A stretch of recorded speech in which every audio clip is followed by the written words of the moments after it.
अफगानिस्तान वाले भी सही कह रहे हैं कि भाई 400 रन की फील्डिंग हम क्यों करें जब बनाने हमने 200 रन ही है। टॉस जीतो, बैटिंग करो, 200 रन बनाओ, ज्यादा कुछ दिमाग लगाना ही नहीं।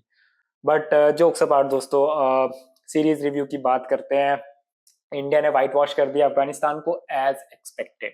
आई मीन, ऐसा हम कोई नहीं सोच रहा था कि अफगानिस्तान कुछ इंडिया को हरा देगा, ये होगा वो होगा। बट अफगानिस्तान के पॉइंट ऑफ व्यू से अगर देखें तो डेफिनेटली यार उनके लिए सीरीज एज एन एक्सपीरियंस बहुत एक अच्छी सीरीज रही, क्योंकि जब आप इंडिया जैसी बड़ी टीम के साथ खेलते हैं तो डेफिनेटली आपको कुछ ना कुछ सीखने को मिलता है। इवन फॉर दैट मैटर, जो थर्ड ओडीआई में इनके कैप्टन ने सेंचुरी बनाई है और गुरबाज की जो ये सीरीज रही है, डेफिनेटली वो इनको क्या है कि इनके कॉन्फिडेंस को काफी बूस्ट दिया होगा कि इंडिया के साथ जो इन्होंने परफॉर्मेंस दिखाई है, बड़ी टीम है इंडिया, तो वो इनको आने वाले टाइम में काफी ज्यादा जो है फायदा करेगी अफगानिस्तान टीम को। और वी होप कि वो वर्ल्ड स्टेज पे एक बड़ी टीम बने, जैसे बांग्लादेश ओवर द टाइम बनी है, तो डेफिनेटली अफगानिस्तान बनेगी। एंड आई वुड से कि Afghanistan are doing very good.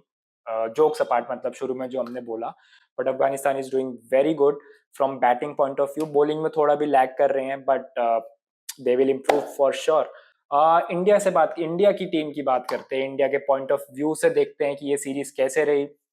जैसे मैंने आपको बताया कि इंडिया के लिए it was never tough to win this series. India definitely अपने सारे ऑप्शंस को ट्राई करना चाहता था और वो काफी हद तक सक्सेसफुल भी रहे हैं। दोस्तों, बात करते हैं बॉलिंग से।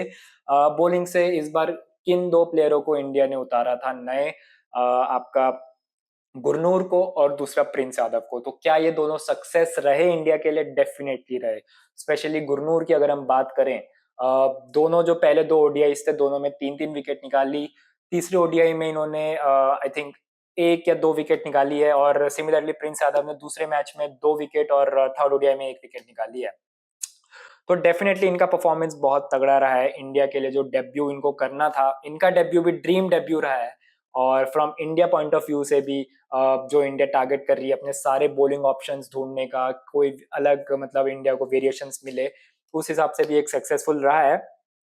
तीसरे ओडीआई में जो स्पेशली प्रसिद्ध कृष्णा का भी 5 विकेट का जो परफॉर्मेंस रहा है, बहुत तगड़ा है। मतलब प्रसिद्ध Krishna is an experience bowler, काफी ओडीआईज अब इंडिया के लिए खेल चुके हैं, तो इनको आइडिया है कि इंटरनेशनल स्टेज पे कैसे खेलना है। तो अभी इंडिया के पास काफी आई वुड से कि ऑप्शंस हैं फास्ट बॉलिंग में। अभी इंग्लैंड सीरीज में बुमराह की वापसी भी हो जाएगी, सिराज भी होंगे, तो अभी काफी सारे ऑप्शन है, अर्शदीप सिंह है फॉर दैट मैटर। तो there are a lot of I would say buffet of fast bowlers right now India is having.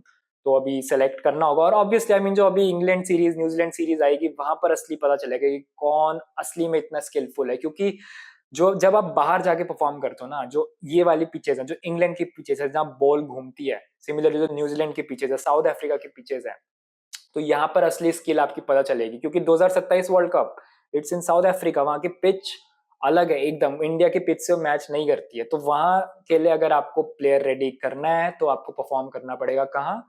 England और न्यूजीलैंड में, जो अभी आपकी आने वाली ओडीआई सीरीज है। ये तो रही दोस्तों बॉलिंग पॉइंट ऑफ व्यू से। बैटिंग पॉइंट ऑफ व्यू से सबकी नजरें किधर थी बताइए आप?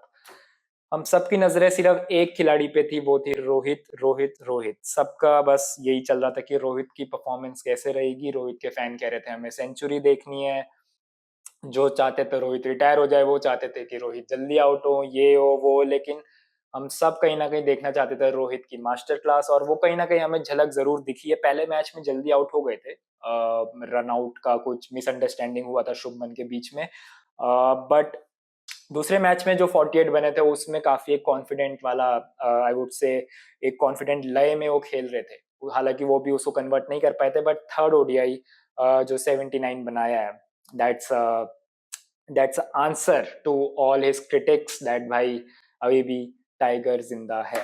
दोस्तों, अभी बात कर लेते हैं यशस्वी जायसवाल की भी, क्योंकि उन्होंने तीसरे ओडीआई में जो आपका सेंचुरी बना दी है, तो क्या उनका भी ओडीआई टीम में अभी आना तय है?